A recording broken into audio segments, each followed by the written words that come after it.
Adrienne Ann Breitfelder, City Clerk, you are hereby directed to call a special session of the City Council to be held on Monday, July 18th, 2022 at 5:30 p.m. in the historic Federal Building for the purpose of conducting work sessions to receive updates from Fountain of Youth and the Four Mounds Foundation.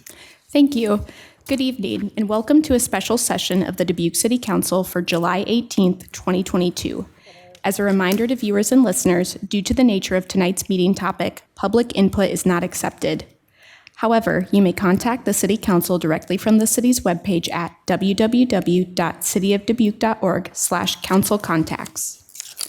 Attendance for the session is as follows. Mayor Kavanaugh. Here. Council members Farber. Here. Jones. Here. Resnick. Here. Roussel. Here. Sprank. Here. Wethel. Here. City Manager Van Milligan. And City Attorney Brumwell. Here.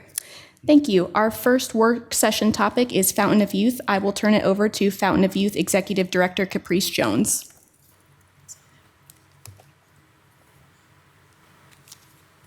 Good afternoon, everyone, or good evening. Caprice Jones, I thank you all for giving me time to come and share some of the progress the Fountain of Youth has made over these years, and definitely this year in particular. And I want to show you all what a return on investment looks like through the lens of equity and giving the Fountain of Youth an opportunity to really work with individuals in this city that needs the help that's definitely necessary. And so I'd like to start. Oh, I got to control it. Okay, sorry about that. Okay, so we're going to give you an overview of the vision, our mission, outcomes, metrics, success stories, low to moderate income, grant program, as well as future plans of the Fountain of Youth. And I'd like to start by just giving a synopsis of our mission. Our mission is we help people overcome the largest issues they are facing at the time they are seeking change. This makes it crucial that we find a way to help and avoid pushing people through a cookie-cutter program approach.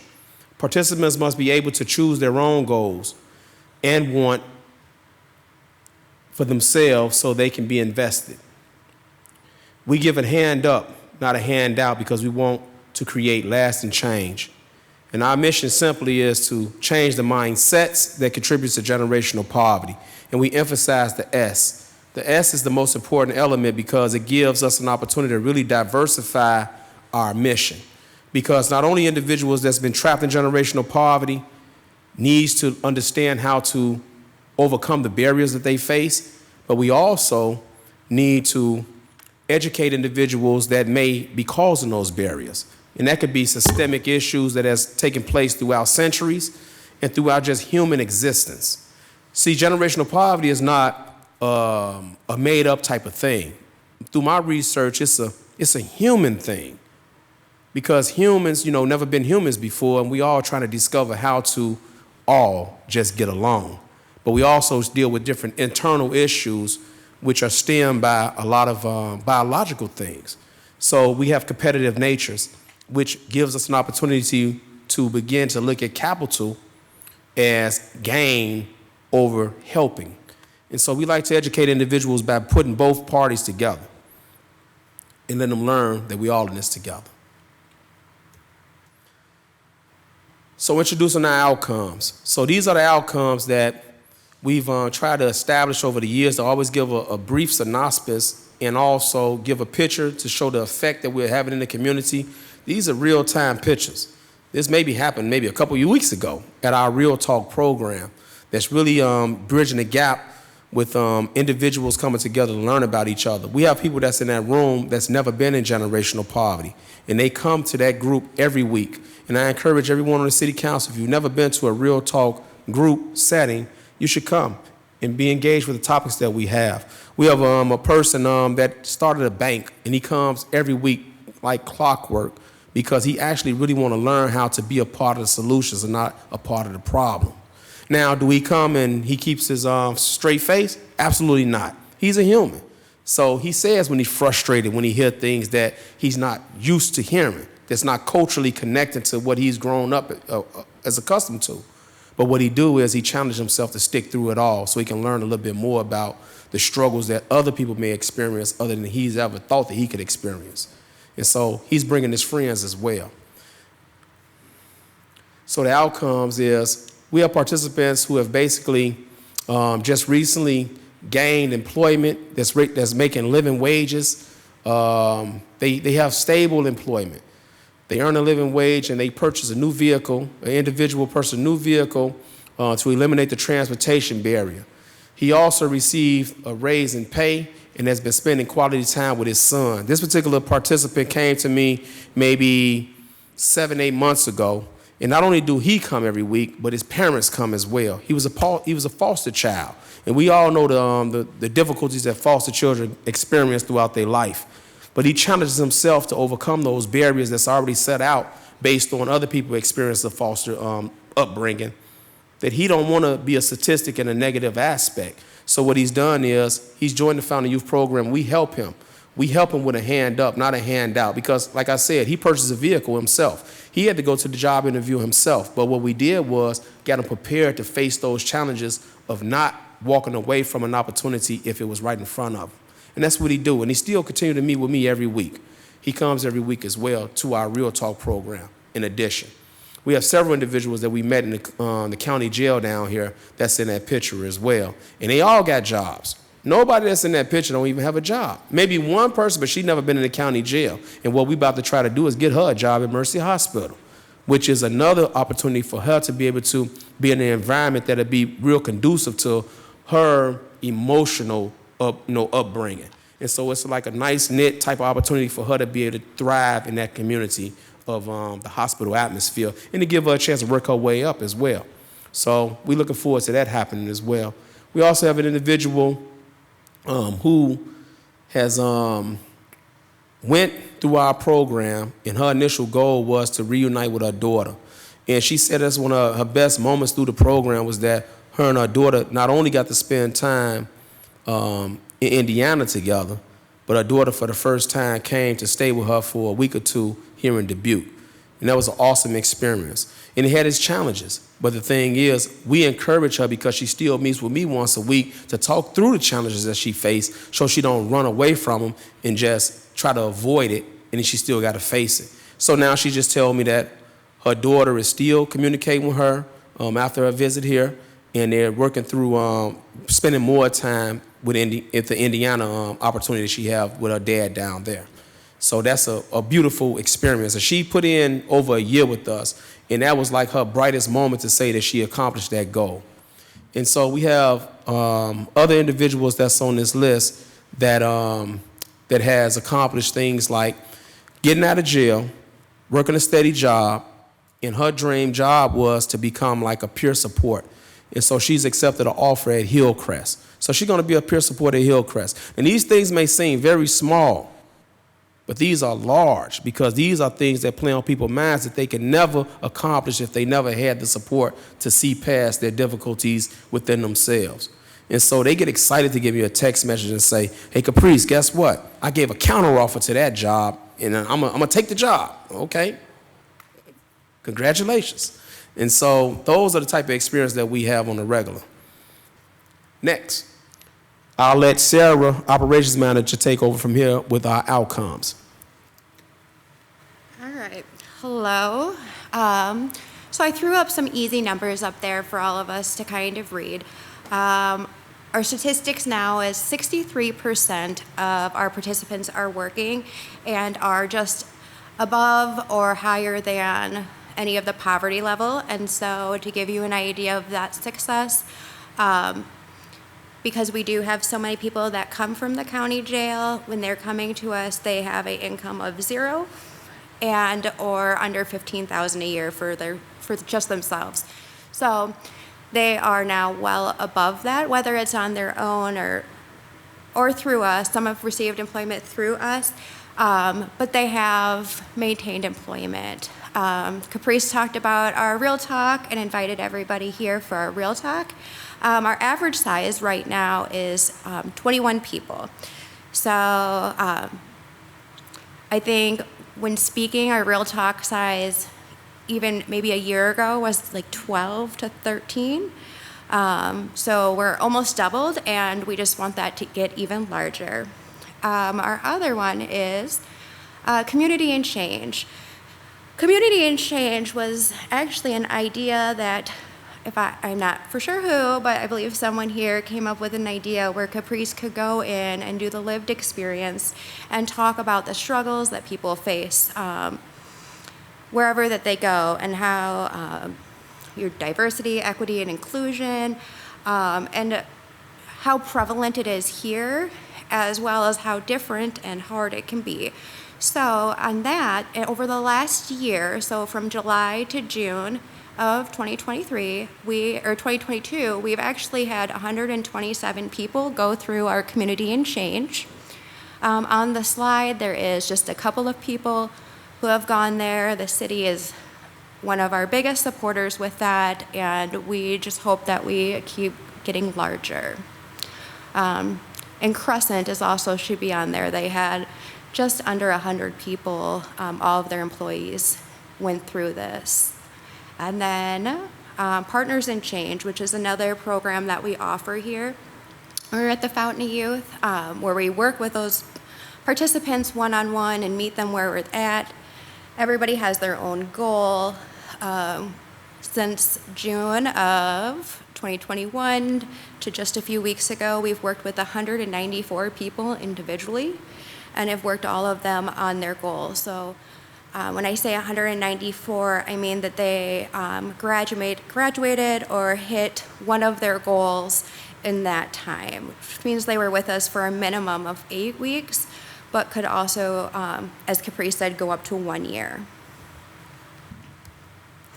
All right, a few more program metrics here. We recently started the Workforce Acceleration Program. This is where we're talking with participants, members from the community, participants in the Dubuque County Jail, Hillcrest, and we're working with them on that emotional intelligence about going into the workforce to not only get a job, but help keep a job. Things such as looking people in the eye when you're speaking to them. While I grew up with that being a fairly large deal in my household, other people were actually taught the opposite, and that was one of my most eye-opening experiences going through the Workforce Acceleration Program. So right now, we've had 22 people go through the Workforce Acceleration Program. 6 of them are still currently connected and working. Some are also located in, are back in DCJ. When we originally evaluated the need and want for this, when we set our outcomes were for one person. If one person during our program would get out of the Dubuque County Jail and work through everything and get a job and maintain a job and not have that frequent flyer status they might have been marked with, then we were successful. So 6, while it may seem small, is a pretty big, exciting thing for us. In the last year, we've had 6 participants remove their transportation barriers. They've bought new cars. In the right-hand corner is one of our participants, Max. That was just within the last couple of weeks of his new purchase. He was really excited. He used to have to call for rides to come down, or maybe he'd get jammed up and have to hang out in the office for a while with us. So it was pretty exciting for him to get his car. We've had 4 participants in the last year reunite with their children. We have 6, POP is our Partnerships on Purpose. That's with NICC.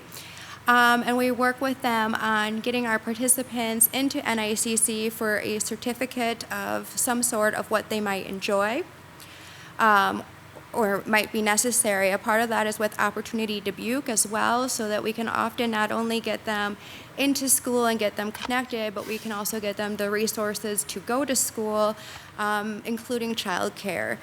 So we've had 6 in the last year go through that and not only start, but complete it. I know we have 3 right now that they're finishing up their certificates, so we'll add to that number pretty soon. our Real Talk, while we also do it in the community, we also do at Dubuque County Jail. And on average during the week, we have 7 to 10 individuals who not only want to be at our program and working on themselves, but have also been approved by the jail administrator. And those are my big numbers.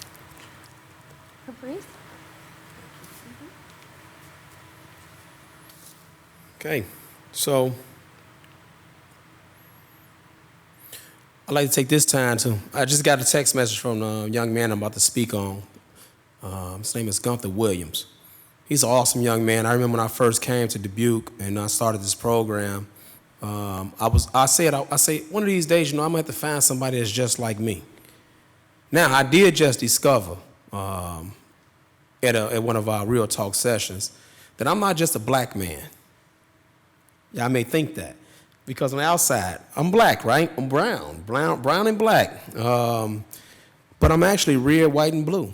I'm an American citizen, right? You peel this back, what do you have? You're gonna see white first. That's inside of me. That's the skin. And then the blood gonna start seeping through, but blood before it turns red, it's already what? Blue. Red, white, and blue. I'm an American citizen, so I'm more than just a black man. I'm a human being.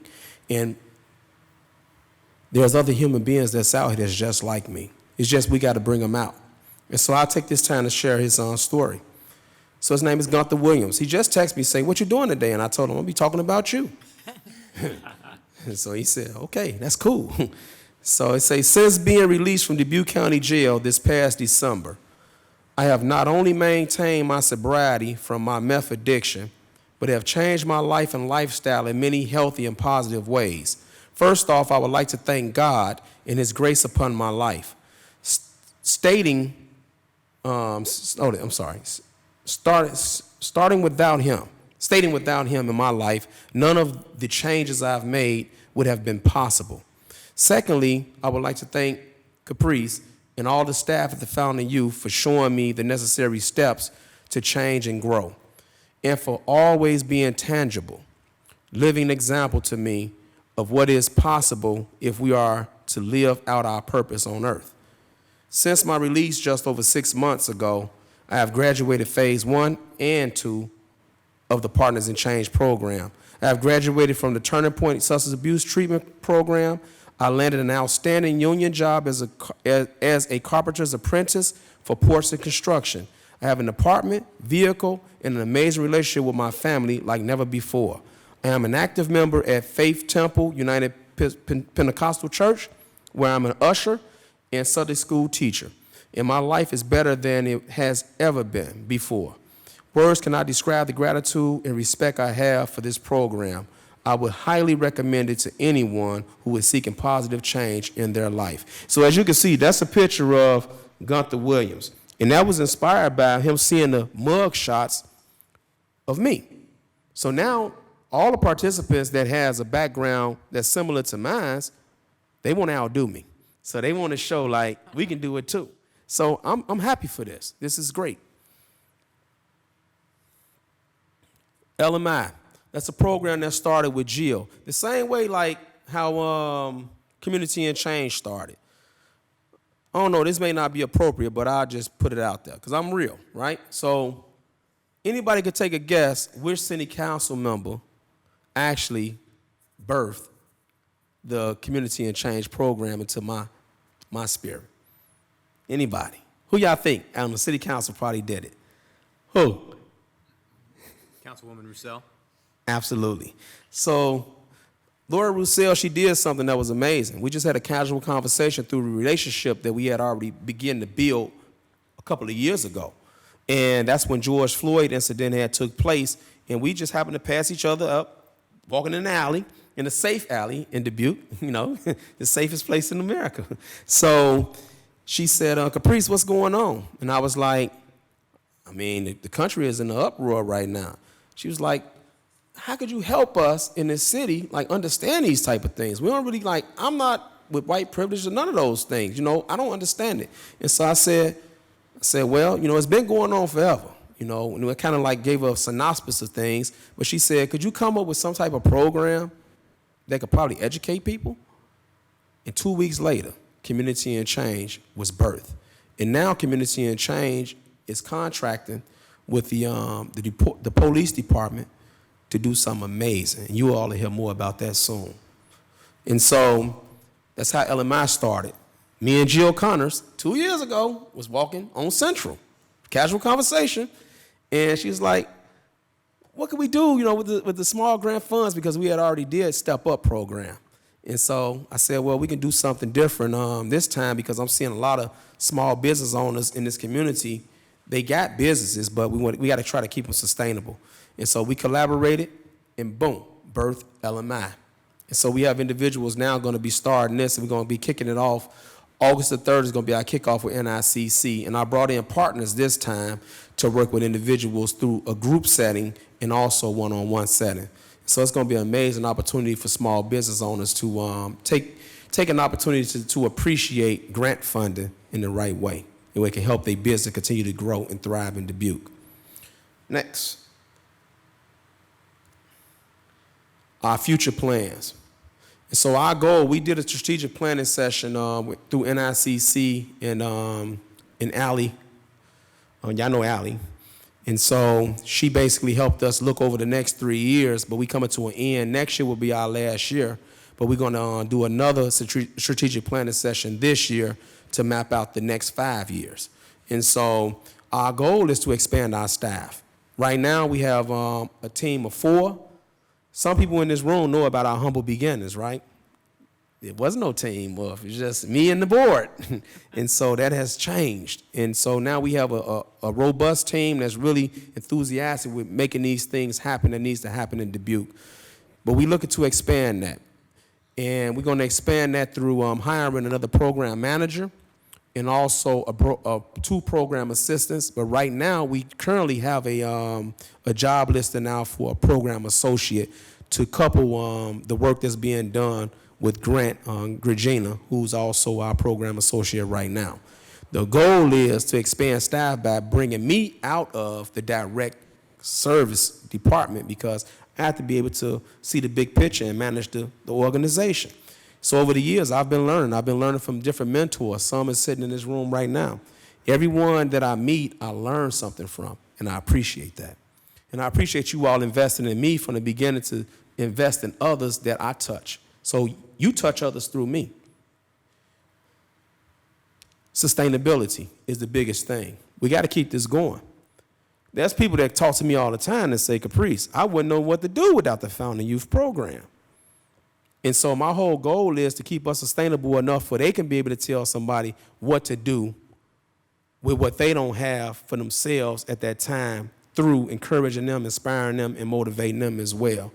But sustainability only comes, you all know, through capital, through funding. And so I would like for you all to always remember the Founding Youth Program when you had your moments of making decisions towards the future. We belong here. We are part of Dubuque. This was birthed in Dubuque County. I was living in Piasta, and I had a vision in my mind. So this is a part of Dubuque. This is our history that we share together. And we want to reach more people. So by 2024, we're looking forward to serving like 800 participants, because I know that numbers make things happen. We want to reach those numbers. 800 people. By next year, we'll be served 500 people. But by 2024, we want 800 people, but we definitely need the funding to be able to get the staff to be able to support the mission that we're putting out there. Because you ain't going to be able to do, I can't do everything, and our 3 other people can't do everything by themselves. So we got to increase things by bringing more people in and also cushioning the ones that we already got by being able to afford to keep them too. So, next. Future plans. We hope over the next year to be able to help 225 to 250 participants over the next year. But my goal over the next year is to see 500 people by the calendar December 31st, because that's when our fiscal year ends, December 31st. So, but with the funding that we receive from the city, we definitely going to reach those numbers by half of the year, which will be by June. And then July 1st, then we'll start the other half to be able to get the 500. Workforce Acceleration, that's a program that we birthed to try to help the crisis with jobs, but not just getting somebody a job. We want people to keep a job. And so what we do is we give people an opportunity to go through an 8-week program that's job readiness and job preparedness, and it's on a different level than any job preparedness I've ever saw. And we partner with NICC as well as Iowa Voc Rehab and also Iowa Works. And so in this conjunction, we touch in every area. We touch in DCJ, Dubuque County Jail, as well as we working with RCF, with Hillcrest, and also the community at large. And we're doing this in a lot of different ways. And last but not least, Real Talk. Our future plans is to expand Real Talk. So when we first started last year, I started the group again because COVID-19 has prevented us to even do it. We was doing it online. So we was just doing it online with everybody that's in this room that seen us do this at some point online. David was a part of it. Brad, Laura, Katie, remember? I don't know if you remember, but you was on there with your dad. And so you probably was on there too. And Danny, I think you probably snuck on there maybe at one point. And Rick maybe, I don't know. So, but everybody had a chance to be a part of when we was online, because we touched thousands of people with that. So now we started with maybe 5 or 6 participants, and now we've grown up to the most that I've seen thus far was 23 people in the room, and they came 3 weeks in a row. Right now it's averaging like 21 people, but next year we want to see 50 people. And so then we're going to be talking about having that consistent, so then we'll be thinking about building bigger space. So with that being said, I got, I guess, maybe a minute or two for questions. I'm counting 3. Okay. 3 minutes, yeah. So does anybody have a quick one for Caprice before we let him go? Keeping in mind we do have another work session here in 3 minutes. Mr. Mayor. Yes, Mr. Esdin. Thank you. A couple things that you said at the beginning really connected with me. First of all, the generational poverty is real, of course, and I just read that there's a gentleman today, you mentioned a bank executive who is with you on the Real Talk, and this gentleman I was listening to on the radio today mentioned that to receive or to achieve a financial a positive financial condition, people of color absolutely have to learn to interact successfully with white America. Where, switch that around, it's not necessary all the time for folks to interact to achieve that financial success. So this bank executive, so they're now bank executives and others are trying to find this opportunity you're giving this person to come and interact with all of America. So I'm sure you mentioned it's frustrating, but I'm sure it's very valuable to him, and he's valuable to you. My question to you is, the participants contact you when they're seeking change. And so this soul searching is really interesting to me, that people come from different places and they have different reasons to seek you out. And are there people in crisis as well as just people who have said, I've had enough? Yeah, it'd be individuals that's in current crisis, but they willing to not give in to the pressures of the crisis. They want to fight back, but they want to fight back not with this. They want to fight back with their desire to change things for themselves. So we don't get people that just like want to I guess a quick fix. They willing to put in the work and the time to see something change in their life because they tired of not trying to change. So those type of people we get. Thank you, Mr. Mayor. All right, Caprice. Well, thank you very much, both of you, for the presentation tonight. We appreciate hearing from you, and thank you for all the work that you're doing in the community. Thank you. Yeah. All right.